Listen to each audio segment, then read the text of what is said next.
Alright guys, welcome back to JBSR Plays It. And for once I get to start off this podcast with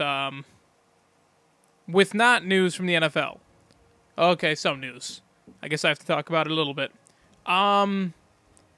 So Roger Goodell had a press conference on Friday. He's a politician, and I think people forget that. He would be more comfortable running for president than he is running the NFL. Sorry.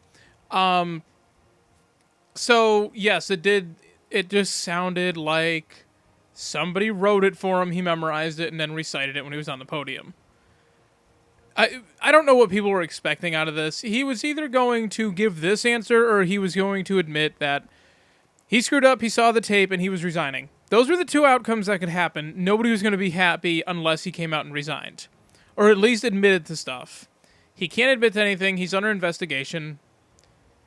I don't know what, he's not exactly Captain Charisma. Let's move on. And then it was Monday, I believe, when the Ravens owner, Steve Biscotti, I'm going to call him, I think his name is similar to that, but I'm going to call him Biscotti. My buddy who's a Ravens fan calls him Steve Buscemi, so let's see what happens. He came out and basically, the Ravens' original response to the Outside the Lines report by ESPN that everyone had seen the tape, everyone knew it was on the tape, and it was a cover-up. His response to that, the initial statement, was that ESPN, they had made a lot of assumptions, and there was miscommunication and details mixed up, So, but their basic thing was that they were assuming a lot.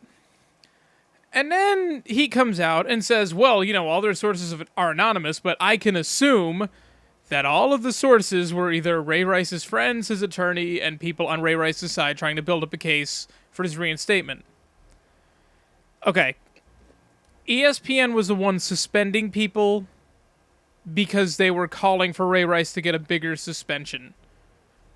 Why would they then turn around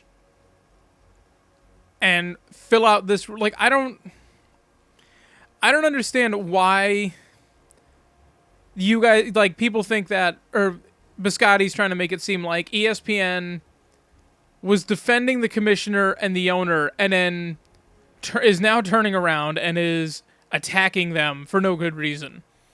That's not what happened. This is just investigative reporting. The thing that TMZ claims to do, and still ends up doing an accidental good job when they're investigating stuff that needs to be investigated. It's just hypocrisy, and I guess Ozzie Newsome, I'm letting him off the hook, because he's been coming out saying this whole time that Ray Rice told him exactly what happened. He told him exactly what happened. The ownership is still not off the hook, but I guess, you know what, Ozzie? You've been coming out, and that's something that got lost in the shuffle, but I guess he's been saying it this whole time. Ozzie Newsome, you're off the hook. John Harbaugh has been off the hook. Biscotti is not. He's the douchebag, and he's putting his foot further and further in his mouth and up his own ass. And that's pretty much it. And then the only other really interesting thing I want to talk about,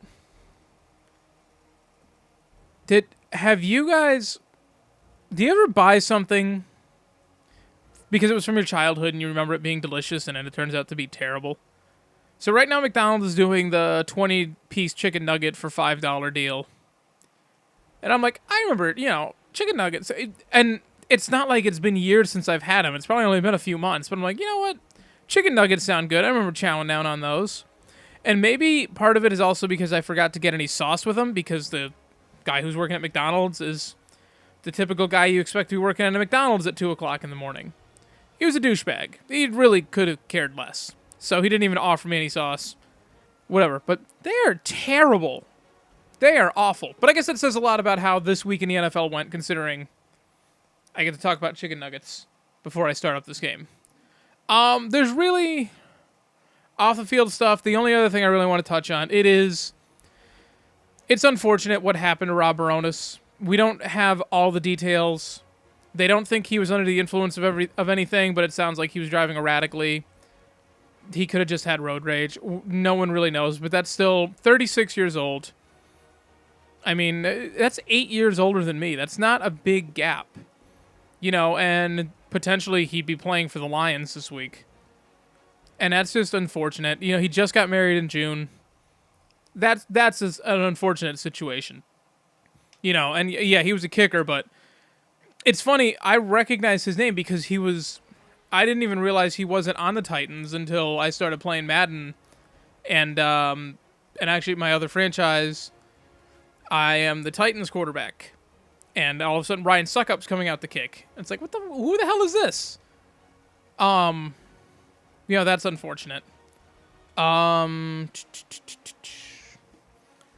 really think there's much else, you know, going on that happened outside of games. So I guess let's get this game started. Oh, we're playing the lowly Browns. Oh, wait, they're starting Johnny Manziel. Oh, we're never actually going to see him, though. That's unfortunate. Well, let's make them look terrible. Can I edit my... Wait, I'm going to edit my uniform. Can I put on my white pants? Does that look better? I don't know if that looks better. See, I missed the pewter. Alright, whatever. So we're not doing anything with it. Alright, so I guess... Alright, so on last week's picks, I ended up with a 10-6 record. So I'm now 28-19 on the season picking games. Which is weird, because this week was so... Like, I thought I did way worse, and I was tallying it up. I actually lost... I wrote down my picks, but luckily I remembered them. But I was tallying them up, and I'm like, oh, wow, I actually didn't do that bad. I even got the Monday night game right for once. So let's just start running through the games. And real quick, Falcons annihilate the Buccaneers 56-14. I'll have you know that in this franchise, with Mike Glennon at quarterback, the Buccaneers won 37-0. So it shows that, on paper, the Buccaneers are supposed to be this really good team. And in real life, that is just not the case. Josh McCown's out. I don't know if he's done for the season, but I don't see why you put him back in at this point. All he's done is embarrass himself. And I mean, he looked good last year. And there have been, you know, Tommy Maddox comes to mind from the Steelers way back. He was the last quarterback before Ben Roethlisberger, for those who are, you know, the babies. He ended up going to the XFL, and I believe he played in the AFL, and had a career resurgence in Pittsburgh. So I was thinking maybe, you know, Josh McCown. If you want to know how long Josh McCown has been around, he's the guy they brought in to replace Jake Plummer in Arizona.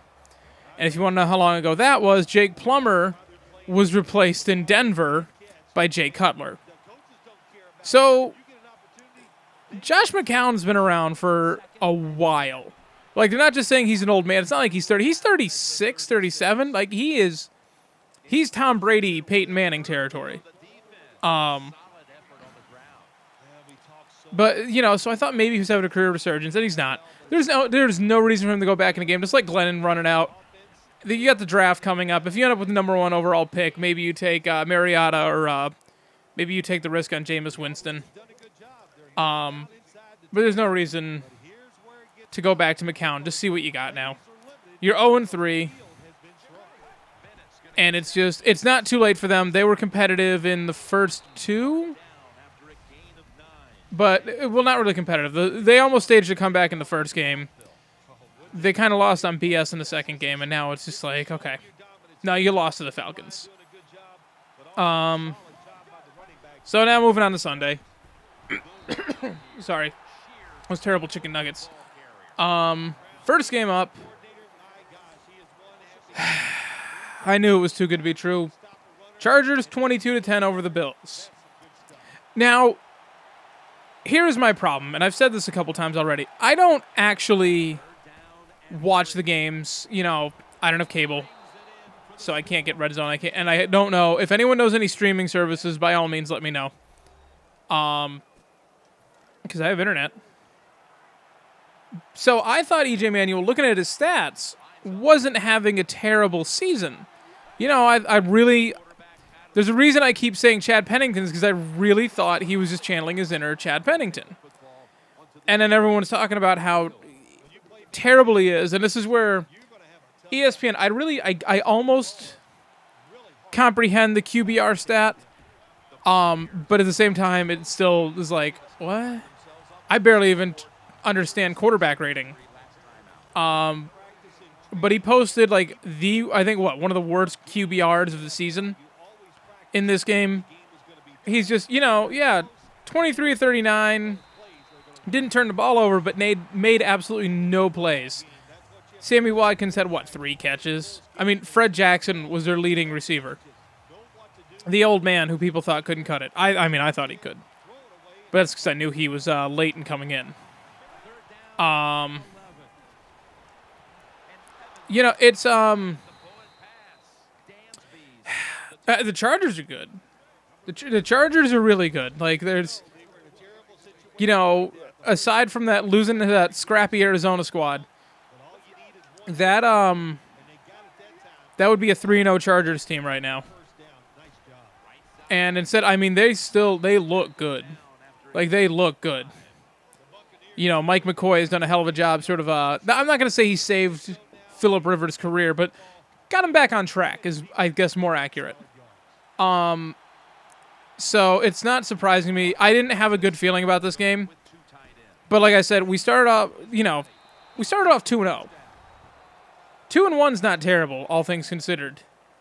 With Houston coming to town next week, we're going to Houston against Ryan Fitzpatrick, and everyone's like, oh, revenge game. It's like, oh, it's Ryan Fitzpatrick, and we'll get to him in a minute. But I don't know. I don't know. Everyone else on the team looks good except for EJ Manuel. And that's unfortunate because I was kind of pulling for him to put it together. And instead it's like, oh, it's Trent Edwards all over again. So, whatever. I lost that one. I'll lose every game the Bills lose. That's fine. Next up, in a surprisingly competitive game, the Cowboys 34-31 over the Rams. Cowboys needing to have the biggest comeback in their franchise's history to get to pull this one out. First off, Austin Davis. I don't know what it is about St. Louis with these undrafted quarterbacks, but I don't know why you draft one anymore. I don't understand why. Just go to the grocery store and sign a bagger, and that's how they're going to get it. Austin Davis, not looking great, not looking Pro Bowl-esque, but would Sam Bradford be doing any better? Would he? I think Austin Davis should get the rest of the season. It should be his team. Another one of those. See what you got, because they're 1-2, but they could be 2-1 if they don't. If they're actually a good team and don't blow this lead. And that's surprising. Tony Romo not blowing it. Everyone talks about the chokes, and it's like, well, it's tough when your team sabotages you constantly. Of course you're going to choke. You're not going to make every comeback. Peyton Manning doesn't make every comeback. Tom Brady doesn't make every comeback. They still lose. Yeah, he looked bad in week 1, but he hasn't looked bad in the 2 games after that. So, okay, Doug Martin. I think we're going to have to go in another direction.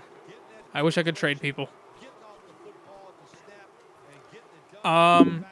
Oops. But yeah, it's, and I guess the talk of this game is that Cook, the tight end for the Rams, kind of bumped. Okay, you had it in your hands and you threw it on the ground. What the fuck is wrong with you? But Cook shoved Austin Davis, and then the rest of the Rams came to Davis's defense, and then Cook apologized afterwards. And everyone was like, you know what? It's a game. It's just what happens. But like I heard, I think it was Mike and Mike saying, if that was Des Bryant doing that to Tony Romo, it would not be as forgiven as it is right now. So Rams, you know what? Thought they were going to look terrible after that first game, and they're scrappy. The only team that really looks terrible so far is what? The Raiders and the Jaguars. Some things never change. Next up, we got the shootout between the Eagles and the Redskins. Kirk Cousins showing it wasn't a fluke. But again, it's not like he's never played in a game before. This isn't Matt, it's not when Matt Schaub was sitting on a bench behind Michael Vick and sort of got some spot play. Like, he has had significant play time. And he didn't look good in it before. Now he looks good. Different system. It's a different coach, different system. So naturally that makes a little bit of sense. God, I wish these guys were better on these deep throws. But big shootout. Eagles once again. Second half team. They're going to do that. But a win's a win is a win. The Eagles are 3-0. The Redskins are 1-2. Redskins might be one of the better looking 1-2 teams in the league.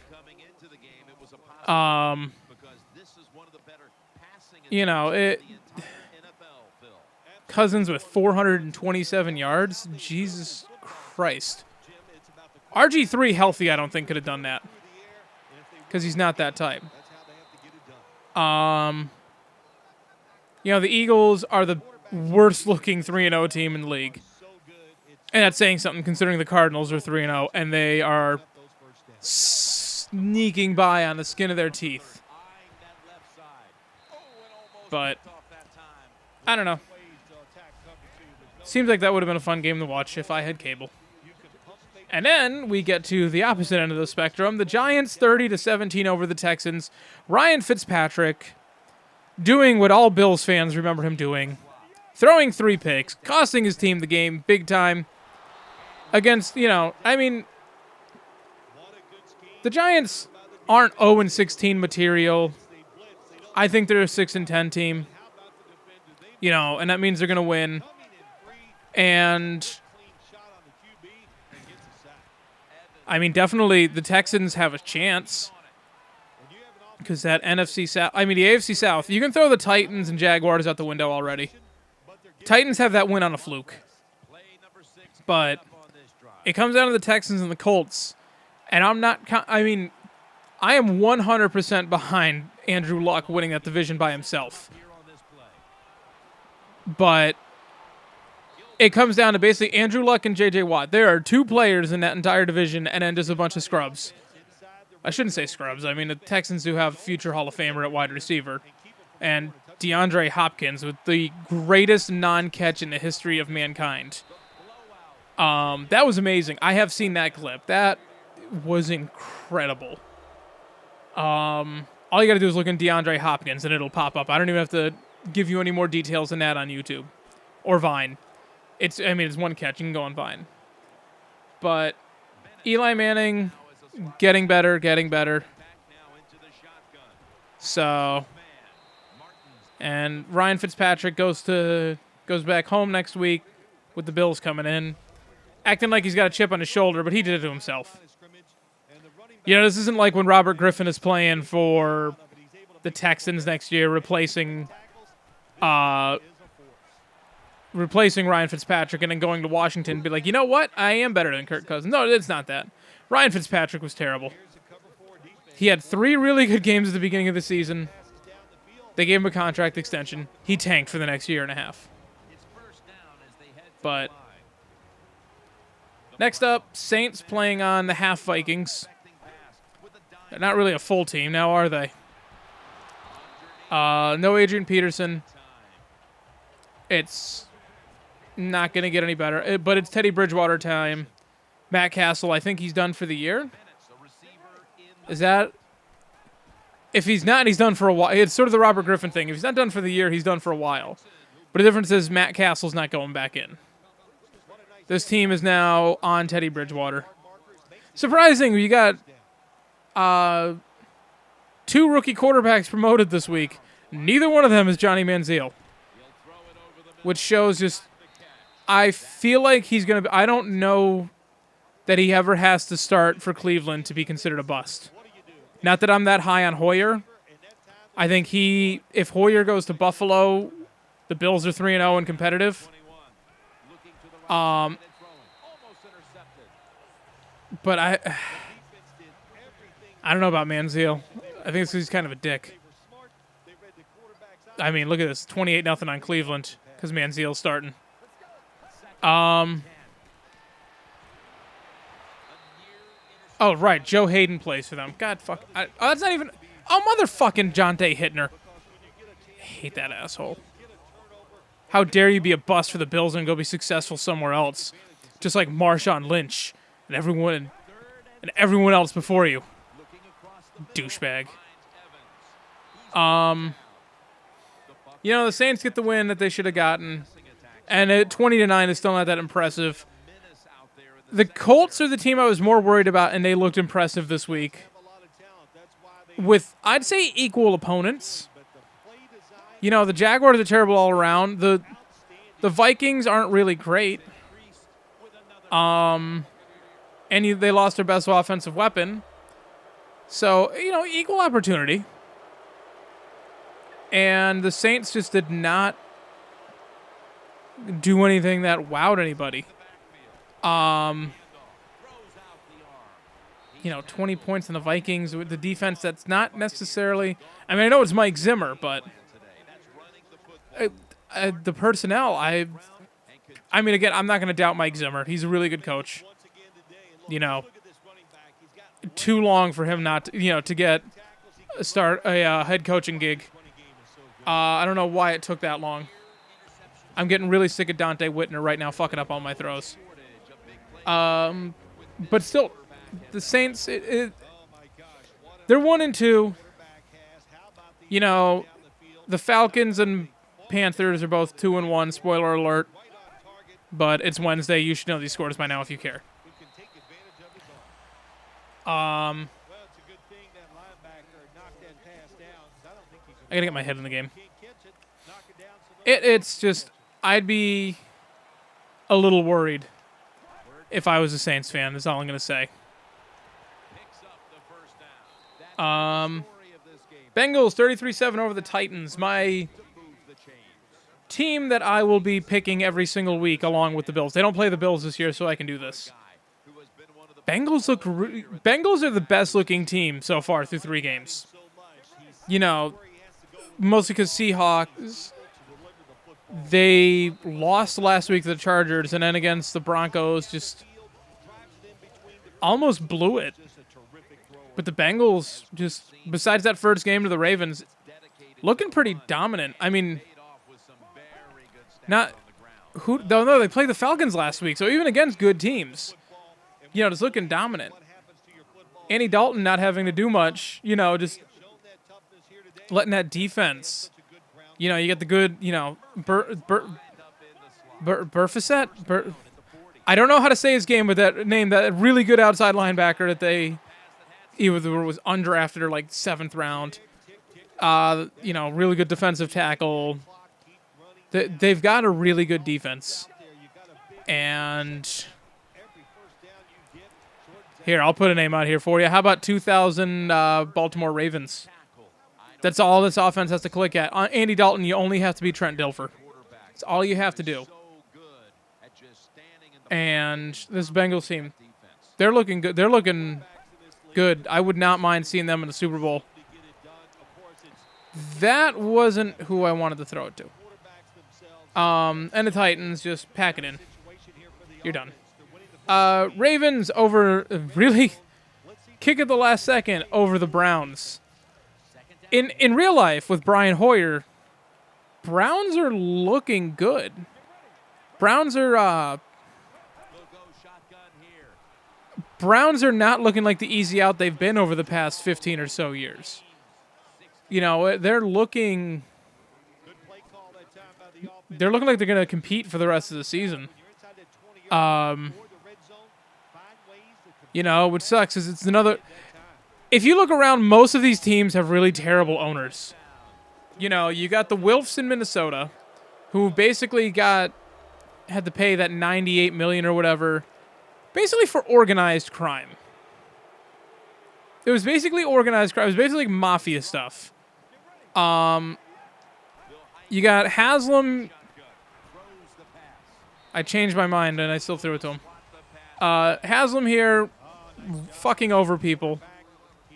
You know, Israel, who's always sort of been a loudmouth, sort of paying for it finally. Definitely, I feel like he should have been penalized more, but that's just me. But, you know, sucks that the Browns are... I am rooting for Hoyer. The longer we can keep Manziel on the bench, the better. You know, and I guess I kind of wish... I want to look up the clip of that play, because it actually... I love trick plays. I want to see that play where he just goes up, and he's getting yelled at by his coordinator, and it's actually just a fake out. That high school bullshit. It just seems entertaining. Didn't count. But Ravens, I like Steve Smith. You know, he's gonna get forgotten about. He's another one of those who's gonna go down as one of the all-time. He's gonna go down as one of the best receivers from this era, and it's just not gonna be enough. You know. And that's unfortunate because he does it for the little guy everywhere. Lions 19-7 over the Packers. Speaking of teams that should worry, hey, Green Bay, you're 1-2. You should be 0-3. Lions, with Matthew Stafford looking pretty much terrible, winning. You know, and it's Lions and Bears. You throw the Vikings out, they're not going to compete. Now they've got too much of a circus going around them. It comes down to the Lions, Bears, and Packers. And I don't know who to pick out of that field, but I'm not leaning towards Green Bay. I mean, maybe they're pulling a New England slow start, which New England did for, a good 3 or 4 year stretch. So maybe that's all it is. But it's not good. I mean, even though it was a Lions home game, you don't want to lose to a division rival this early in the season. And then you got another division game coming up against the Bears next week, who are looking really good. It's not looking good for Green Bay. And the Lions win it ugly, but again, the win's a win. And a loss is a loss, especially when you're the Jaguars. 44-17, they lose to the Colts. Andrew Luck playing in one of the best passing efforts of all time. 370 yards, 4 touchdowns, completed 75% of his passes. He put up Madden numbers, which goes to show just how bad this Jaguars defense is. And that's with somebody who's a defensive specialist as their head coach. That's concerning. For a team who, in the first half against the Eagles, looked like they were going to be scrappy and kind of compete, and they just weren't. And Andrew Luck, again, like I said earlier, it's Andrew Luck and then everybody else. He's just sort of carrying them. You know, they're still trying to get Trent Richardson. They're going to feed him the ball because they don't want to look stupid, but that might go down as one of the worst trades of all time. Oh. Maybe next year someone will trade the Bills the first-round pick for E.J. Manuel. That'd be something, huh? No one would do something that stupid, right? See what the Colts offer us. But there's nothing, these ugly games, there's nothing really to be said. It's just like, Andrew Luck looked really, really good, and nobody else did. Oh, I guess the other thing from this is Blake Bortles' time has arrived, which is that's sad. I thought Gus Bradley was going to stick to his guns and not start him. I don't see a reason to start him. 14-24, 223, and 2 touchdowns. I don't know how many picks. Not terrible numbers. I think Teddy Bridgewater seemed to be a little more impactful. But this is what I hate about the video game, is that there's the collision detection means you just slide around. You know, Bortles is going to get killed. There's going to be Blaine Gabbert all over again if they're not careful, because they have no offensive line. I don't know why you leave Evans wide open over there. I don't know. I don't get it. You're sacrificing your future for the present. I mean, at 0-3, the Jaguars are very much so still in contention for the AFC South. At 0-6, they'd probably still be in contention, so I don't blame them there. But moving on to the other really terrible 0-3 team, the Patriots win 16-9 over the Raiders. That's alarming if you're a Patriots fan. I think this is the year where all the old guard is sort of stepping out. With the exception of Peyton Manning, who is revitalized as shit. You know, the Packers are taking a step back. The Patriots are taking a step back. The Saints are taking a step back, at least in the first quarter of this year. Patriots are 2-1, but they have not looked good. Even against the completely disheartened, Minnesota Vikings team last week, and they won 30-7 or something. It was a fairly one-sided win. They didn't look good. And then 16-9 over the Raiders. I'm not going to... Again, Patriots were notorious for a little while for these slow starts. So Mike Evans just decided he didn't want to catch it. And that's why Sammy Watkins got drafted first.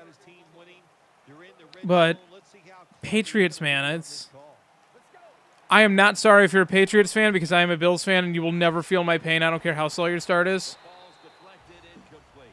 But Tom Brady hasn't looked good. Tom Brady has a lower quarterback rating than Tony Romo. I had a whole list. I wish I'd actually written it down. Let's see. Well, let's see. NFL statistics. Complete leaders. Rating. Okay. So Tom Brady is 23rd in the league with an 82.9%. So let's go. We're going in reverse order of who has a better quarterback rating than him. And again, quarterback rating you can't always read into, but we're going to do it anyways. Drew Stanton. Yeah, that Drew Stanton. Eli Manning. Tony Romo. Yeah, even with 3 picks in the first game, Tony Romo. E.J. Manuel. Ryan Fitzpatrick. Austin Davis. Andy Dalton. Brian Hoyer. And Kirk Cousins. That's not the only people who are above him, but those people are above him, and Joe Flacco is only a couple points behind him. That's not good. We talk about how E.J. Manuel is not making any big plays for his team, and he's only got 19 less yards on the season than Tom Brady. And I want to say the end is nigh, because I've had to suffer through being in that division for this long. But that offensive line looks terrible. They're not running the ball well. They're not passing the ball well. You know, Tom Brady does not run the ball. He has not, I don't believe, run since that Super Bowl run in 2001 when he was making plays with his legs. He doesn't do that anymore. So, it's not looking good for Patriots this year. It might be I said that I thought this was going to be like a 10-6 Patriots season. Like, everyone's like, oh, they're going to go 13-3. They got an easy schedule. And it's like, they don't have any receivers. Gronk looks terrible. You know, Gronk, I don't think he's going to play more than 2 more years. I think Gronk is near the end of his career because of how many injuries he sustained. I think Gronk is almost done. Why? I don't understand why I'm passing the damn ball so much. But I think the end is close for Gronk. I think Gronk retires before Brady, and I don't think Brady's got more than 3 years left in him. Just a bad game. And my favorite game of the week, because I called this one, and I didn't feel too confident in it, but I couldn't not. The Cardinals, 23-14 over the 49ers. Cardinals, 3-0. ugly 3-0, but 3-0. And I'm still more confident in them than I am the Eagles. 49ers, it's not going to be a good year for the 49ers. I don't think anyone needed me to say that. It's not really going to be that good a year for the 49ers.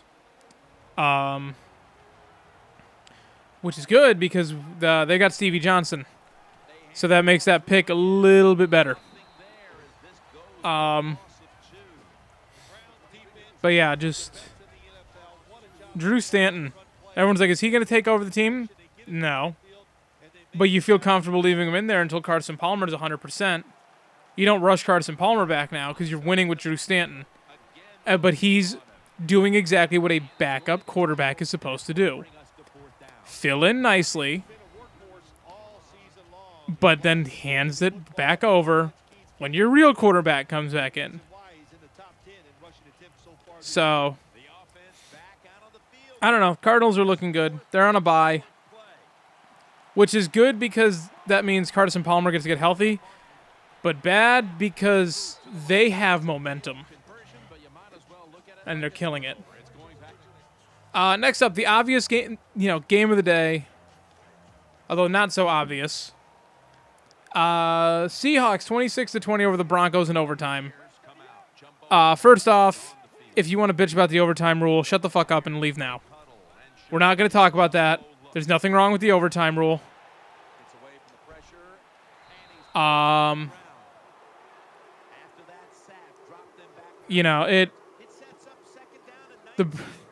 At the end of the day, yes, I'm going to be greedy and try and get one more playoff.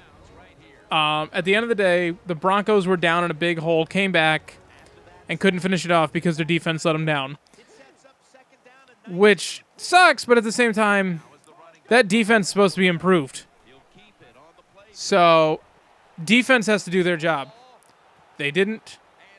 Oh, sure, I get greedy and I throw a pick. Maybe I shouldn't be greedy anymore. Would somebody please... Thank you. I cannot throw a pick six. Is that my first pick of the season? I feel like I threw another one. Seahawks, I am shocked that they didn't hold on. But, they still won. Peyton Manning looked good, so I guess that's all you needed them to do. But yeah, all of these games, it's a tale of two halves in almost all of these games, it seems. Was it this bad this last year? I don't know. That's just ridiculous. Seahawks hold on in the end because the defense didn't stop them. And now for two games that I got wrong in a big way. You got the Chiefs upending the Dolphins 34-15. Alex Smith, after that first game, showing some signs that he deserved that contract. Dolphins showing that... Yeah, okay, that's 2 interceptions on the year now. Dolphins showing that, you know what? Maybe be worried. Maybe that first game... I mean, they were talking about benching Tannehill when they were talking to Philbin Monday. That's not good. When you're talking about putting Matt Moore back in, that's not a good sign for the Dolphins. That's just Philbin's out of a job at the end of the year, I think. I don't know how he kept it after last year, but he might be out of a job at the end of this year. And Chiefs get the Patriots next week, so that'll be an interesting game. Next, you got the Steelers and the Panthers, and the Steelers 37-19 over them. This is the game where Cam Newton looked hurt. And I think they pulled him, right? I think that's what happened. They pulled him because they were worried. Because he was getting the shit kicked out of him. So Ben Roethlisberger is like, hey, remember me? I'm a potential future Hall of Fame quarterback. Yeah, I'm still going to lead the team to victories. And the Steelers needed this win. Because the Bengals are pulling away, and they got to try and keep up.